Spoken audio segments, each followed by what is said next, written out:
been a couple of weeks since I posted one of these Today's Office um, videos up. I wanted to talk today about the experience that I've received from actually suffering a stroke and suffering a heart attack. For those people who know me, I mean, I wasn't exactly what you would have called high risk. So it just goes to show that things can just happen seemingly out of nowhere. But the interesting thing for me was the realisation of a few things sort of mentally from experiencing the stroke. When it happened, I was actually in hospital. I was due to go home 2 days after I'd had this heart attack, and then that night I obviously had a stroke. I didn't realise until the following morning. And what was fascinating about this was I knew what I wanted to say, but none of the words would come out. And gradually, as I got sort of engaged in conversation with people, that started to come back slowly at first, and sort of later in the day, after I had a few sort of tests and stuff, I was able to communicate. But obviously, being self-employed, I had my iPad with me, and I was sending emails out to people prior to this to let them know what was happening.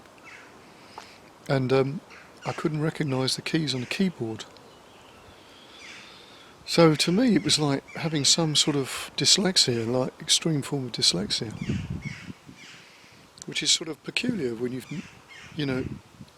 knowing that experience now, I can appreciate what some people struggle with. Also, I mean, most of my sort of faculties are back, but occasionally I do get slightly overwhelmed, and that can sort of lead to some form of sort of what I'm doing now, sort of searching for the next bit of the conversation, searching for words, and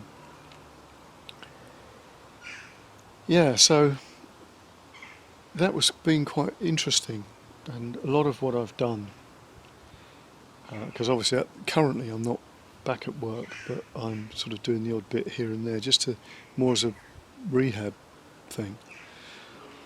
And although on the face of it I sort of seem okay, I do struggle quite a bit with levels of sort of fatigue. Now, that's mental fatigue, not physical fatigue, because I can walk, I can do various sort of things like dance and all the rest of it, fine, not a problem. But as soon as I concentrate on something for a while, it just absolutely exhausts me. So that's been an interesting experience for me. And gradually what I've noticed is that however much mental work that you're doing in order to prepare you for things, actually the thing that seems to be working more for me, ironically, is a feeling of actually sort of sensing things out and getting a heartfelt aspect. So what I mean by that, and this again has got a lot of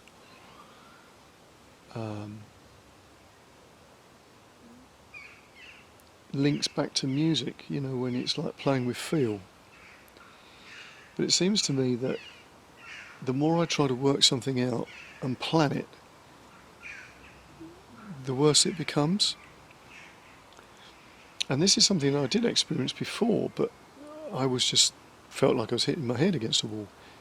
Now it looks like there's another way of dealing with things. There's a sort of intuitive aspect, and it comes really more from a perspective of planting an idea or trying something out and setting the wheels in motion and then letting it go, as if it's got its own sense of agency. Now, I've mentioned this before with some of the talks that I've done already, but the level of stress and everything that you can get trying to work things out, even when you're in good shape, is interesting, because I think we underestimate it.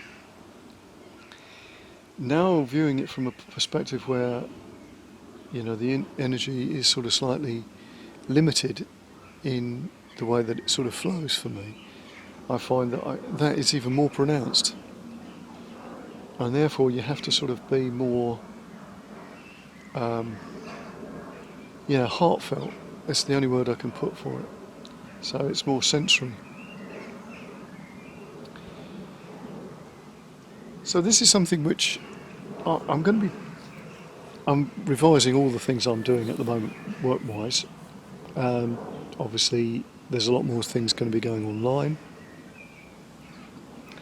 There will be some courses on actually making money from music as a career, which I'll be doing, but they will be things that will be coming off my website as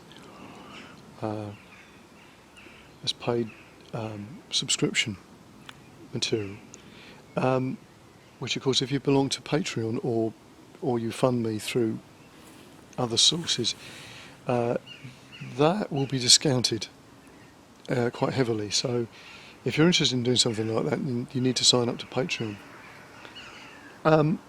But what I'm looking at is how we can take, and how I can take, the ideas that I got forward to the benefit of others through this sort of teaching. And one of the aspects, which I'll be talking about in the next video, is a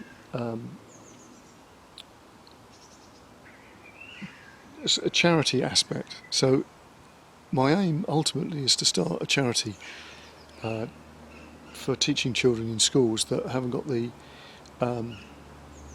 whose parents haven't got the financial resources to be able to pay for either an instrument or lessons. So that is one of the main aspects of what I'm doing, along with getting people being able to sort of earn money and make a career out of music. So anyway, that's the talk about the stroke. Puts you in a picture of where things are and roughly, you know, what I take from that, which may be of some sort of use to you. And I'll catch up with you on the next one. Okay, thanks for listening.